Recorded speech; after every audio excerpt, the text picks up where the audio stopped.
wondering if power pumping or regular pumping is the right choice for you, or if maybe a combination of the both? In this video, we're going to talk about the differences and how to decide what method is best for you. But before we get started, be sure to grab my free pumping guide, which is in the description for the video below. It's a must-have for any pumping mom. First, what is regular pumping? This is essentially where you are pumping on a consistent schedule throughout the day. Sometimes it might be if you are at work and you nurse at home and you pump when you're at work. Some people will pump at night so their partner or spouse is able to feed the baby. Other people will just plan on pumping when they randomly will give their baby a bottle. And it's usually for about 15 to 20 minutes. This type of pumping are for moms that want to establish or maintain their milk supply, for exclusive pumpers, for moms that are going back to work, or really just for anybody who is planning to give their bottle to a baby. It's really not rocket science, and there's a lot of ways you can approach it, but that's the gist of it. The benefits for this is that you're generally going to have a steady and predictable milk supply, and there's just something that comes from simplicity and routine. Power pumping is a tool that is often used in combination with pumping or to help increase supply. It essentially tries to mimic cluster feeding to increase milk supply. It's not generally something that I recommend implementing right away with even a regular pumping schedule or with direct breastfeeding, but it can be a helpful tool. I have some other videos where I talk about power pumping, so be sure to check those out for more details. Power pumping is generally for those that are experiencing a dip in supply, moms that want to get a little bit of extra milk or that need to get a freezer stash for one reason or another, or just anybody that wants to increase their supply. With power pumping, you should see results within a few days, and generally you don't have to do it every single day forever in order to see results. The main differences between these two is that regular pumping is for maintenance, while power pumping is for increasing milk supply. You can definitely combine the two together, but if you're struggling with pump output for whatever reason, be sure to work with a lactation consultant. I'm happy to help if you need one, to make sure that you are pumping as effectively as possible and that there's not something else going on. Generally, with regular pumping, you're going to be pumping more throughout the day. It depends on why you're pumping. If you're exclusively pumping, you're going to be pumping around 8 times a day. If you're at work, it might be 3 times. If you're pumping just once because you are feeding a bottle, but it is more of a regular, predictable routine.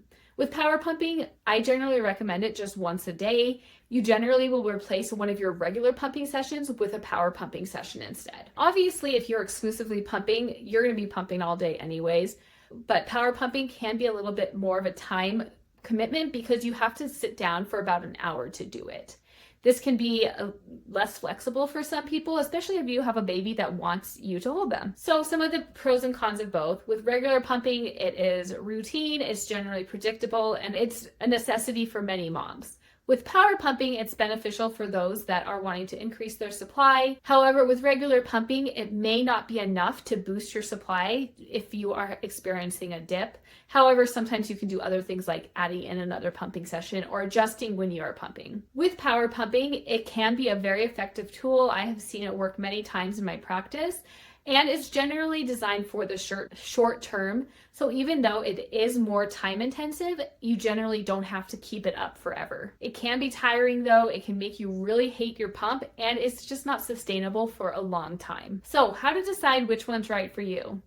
Are you trying to increase your milk supply beyond your current feeding and pumping schedule? Power pumping might be a good option. Are you trying just to maintain your established supply, even if it's like you've gone on a work trip and your baby's going to be at home and you're not usually pumping, but you just want to keep that supply that you have? Regular pumping schedule is going to be ideal for you. And then ask yourself, how much time can you dedicate? Sometimes it's just not possible to do power pumping, and that's okay. Not everyone has to do power pumping, and it's just something that I recommend in certain situations where a mom needs a little bit of extra support for her milk supply. Again, as I've mentioned in many videos before, if you're struggling with milk supply, it's important to find the root cause before you introduce more pumping to see if that's the problem. Here's a couple of tips for both of these. With regular pumping, try and create a consistent routine and stick to it. This can make it so it's easier for you to know when you're supposed to be doing something and where you're supposed to be doing it.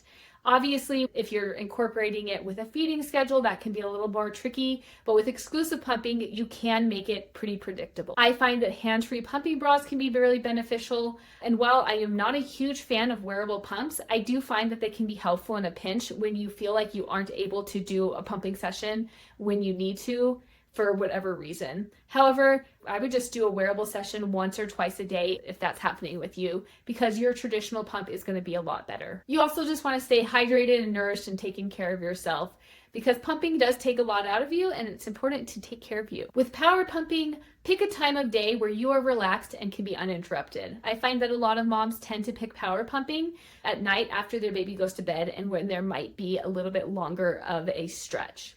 Find a show you like, your favorite drink, and get a snack, and make sure that you have a timer so you don't end up pumping longer or shorter than you need to. And then don't overdo it. I don't usually recommend doing it more than once a day or for more than 2 weeks. You should see results within a couple of days, and if you aren't seeing results, then you probably should talk with a lactation consultant. There are so many different approaches to pumping, and there's no one right or wrong answer for everybody. Sometimes you have to combine a couple of different approaches to find the right thing for your family and for you. If you want to learn more about pumping, be sure to check out my class, Fuss-Free Pumping. It has a lot of great resources, whether you are beginning pumping or you're an exclusive pumper. Either way, I hope to see you next time. Hit the subscribe button and let me know if you have any questions. Bye.